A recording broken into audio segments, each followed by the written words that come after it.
Na tranquila cidade de Belém, um menino chamado Jesus nasceu de Maria, uma simples donzela, e José, um humilde carpinteiro. Este não foi um nascimento comum. Profetas haviam predito sua chegada, anunciando-o como o Messias, o farol de esperança e luz para a humanidade. Conforme sussurros deste nascimento milagroso se espalhavam, o rei Herodes, sentindo seu trono em risco, ordenou uma brutal massacre de crianças inocentes. Guiados por sonhos divinos, Maria e José fugiram com o bebê Jesus para o Egito. Ainda menino, Jesus já demonstrava uma sabedoria incomum. Aos 12 anos, debatia as Escrituras com os estudiosos do templo, deixando-os admirados. No entanto, foi apenas aos 30 anos que ele começou seu ministério público transformador. Ele escolheu 12 discípulos diversos, de pescadores a cobradores de impostos, para acompanhá-lo em uma missão que alteraria o curso da história. Os milagres que realizou foram impressionantes. Ele curou os doentes, deu visão aos cegos, transformou água em vinho e até ressuscitou os mortos, provando seu poder divino. Seus ensinamentos, enraizados no amor, perdão e fé, atraíram multidões. Ele falava por parábolas, usando histórias simples para transmitir verdades profundas, tornando o divino relacionável. Mas sua crescente influência foi percebida como uma ameaça pelos líderes religiosos e pelo estabelecimento romano. Eles conspiraram contra ele, manipulando um de seus discípulos mais próximos, Judas, para atraí-lo por meras 30 moedas de prata. Os eventos que se seguiram foram rápidos. Jesus enfrentou acusações falsas, foi entregue a Pôncio Pilatos e, contra o próprio julgamento de Pilatos, foi condenado à morte por crucificação.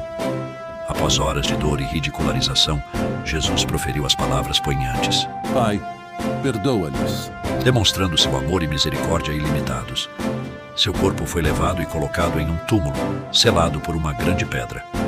3 dias depois, o túmulo estava vazio.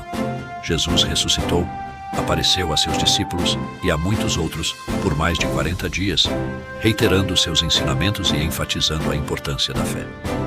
Ele então ascendeu aos céus, mas não sem antes deixar a promessa do Espírito Santo, um guia divino para todos os crentes que mais tarde se tornaria a base do cristianismo. Há muito tempo, quando o mundo não era tão bondoso e bom como hoje, vivia um homem chamado Noé. Ao contrário dos outros ao seu redor, Noé era bondoso e vivia uma vida de bondade em um mundo cheio de malícia e maldade. A terra estava cheia de pessoas egoístas e cruéis, causando dano e tristeza. Mas Noé era diferente. Ele se importava com os outros e vivia retamente, destacando-se em um mundo de problemas. Um dia, Noé recebeu uma mensagem especial de Deus. Triste com o estado da terra, Deus decidiu enviar um grande dilúvio para purificá-la. No entanto, Deus viu a bondade de Noé e quis salvar a ele, sua família e as criaturas da terra. Deus instruiu Noé a construir uma enorme arca, grande o suficiente para sua família e um refúgio seguro para os animais. Apesar da descrença e do ridículo dos outros, Noé trabalhou incansavelmente construindo a enorme arca. Em um evento extraordinário, pares de todos os tipos de animais começaram a chegar. Leões, elefantes, pássaros e até insetos minúsculos.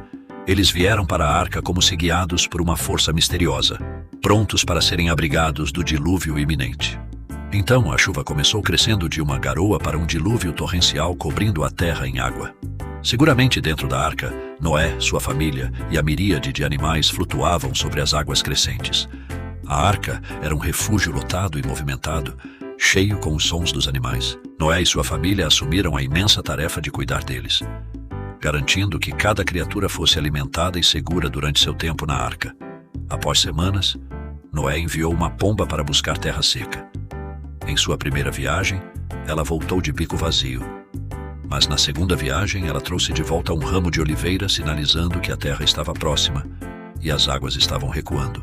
Eventualmente, a arca veio a repousar em um topo de montanha, enquanto a água lentamente baixava. Noé abriu a arca, liberando os animais e sua família de volta ao mundo, fresco e renovado. Para prometer nunca mais inundar a terra, Deus criou um arco-íris no céu. Era um símbolo vibrante de esperança, marcando um novo capítulo para Noé, sua família e todas as criaturas da terra. Há muito tempo, no Egito, havia um bebê chamado Moisés. Ele nasceu em uma época em que as coisas eram difíceis para seu povo, os israelitas. O faraó, que era rei no Egito, temia o aumento de seus números, então fez uma regra maligna. Todos os meninos bebês dos israelitas tinham que ser levados embora. Mas a mãe de Moisés não queria que isso acontecesse com seu bebê, então ela elaborou um plano corajoso. Ela colocou Moisés em uma cesta e a colocou gentilmente entre os juncos ao longo do rio Nilo. A filha do faraó encontrou a cesta enquanto se banhava no rio. Ela sentiu pena do bebê chorando e decidiu cuidar dele. Assim, Moisés cresceu no palácio do faraó como um príncipe do Egito, embora ele fosse realmente um israelita. Quando Moisés ficou mais velho, viu quão mal o faraó estava tratando os israelitas. Eles eram forçados a trabalhar duro e frequentemente espancados. Isso deixou Moisés chateado e um dia ele matou um guarda egípcio que estava espancando um escravo israelita. Após isso, ele teve que deixar o Egito, então fugiu para uma terra distante e viveu lá por muitos anos. Então algo incrível aconteceu. Deus falou com Moisés de uma sarça ardente que não se consumia.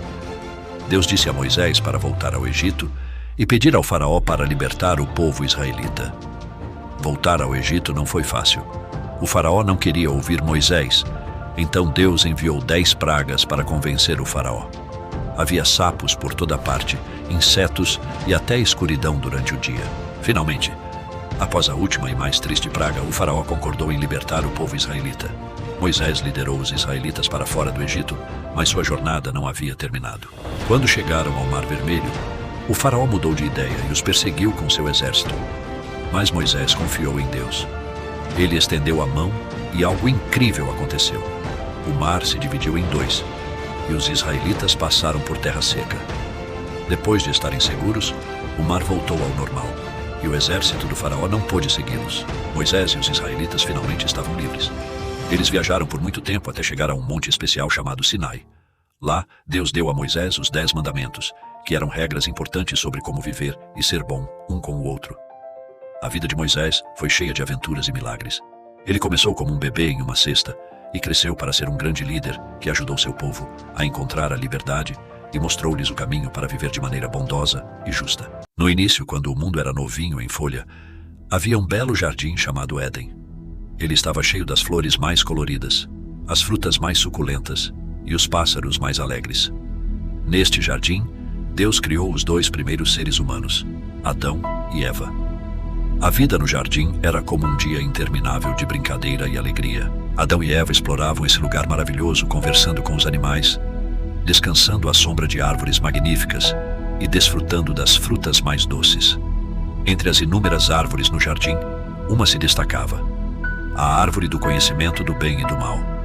Deus havia dado a Adão e Eva apenas uma regra: não comer o fruto desta árvore. Mas a curiosidade é uma coisa poderosa.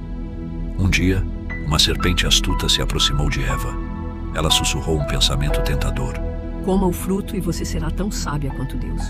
Você conhecerá a diferença entre o bem e o mal. O fruto parecia tão atraente, tão delicioso, e a promessa de sabedoria era muito tentadora. Eva estendeu a mão, pegou o fruto e deu uma mordida. Ela deu um pouco para Adão, que também comeu. Mas no momento em que provaram o fruto, seus olhos foram abertos de uma maneira que não esperavam. Eles viram as coisas de forma diferente e perceberam que haviam desobedecido a Deus.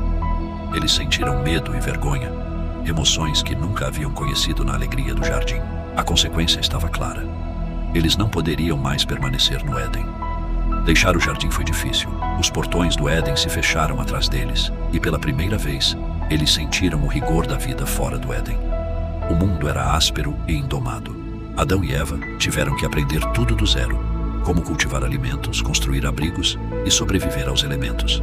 A vida não era mais uma série de descobertas alegres, mas uma luta pela sobrevivência. Neste novo mundo, eles experimentaram o espectro completo da vida: alegria e tristeza, sucesso e fracasso, nascimento e morte. Eles se tornaram pais, criando filhos que dariam origem às suas próprias famílias, espalhando-se pela terra. Através de sua jornada, Adão e Eva descobriram sua própria força e resiliência. Eles enfrentaram cada desafio com sabedoria crescente, aprendendo a se adaptar, a amar mais profundamente e a valorizar os momentos fugazes da vida. Eles ensinaram a seus filhos as histórias do Éden, a importância de fazer boas escolhas e viver com as consequências de suas ações.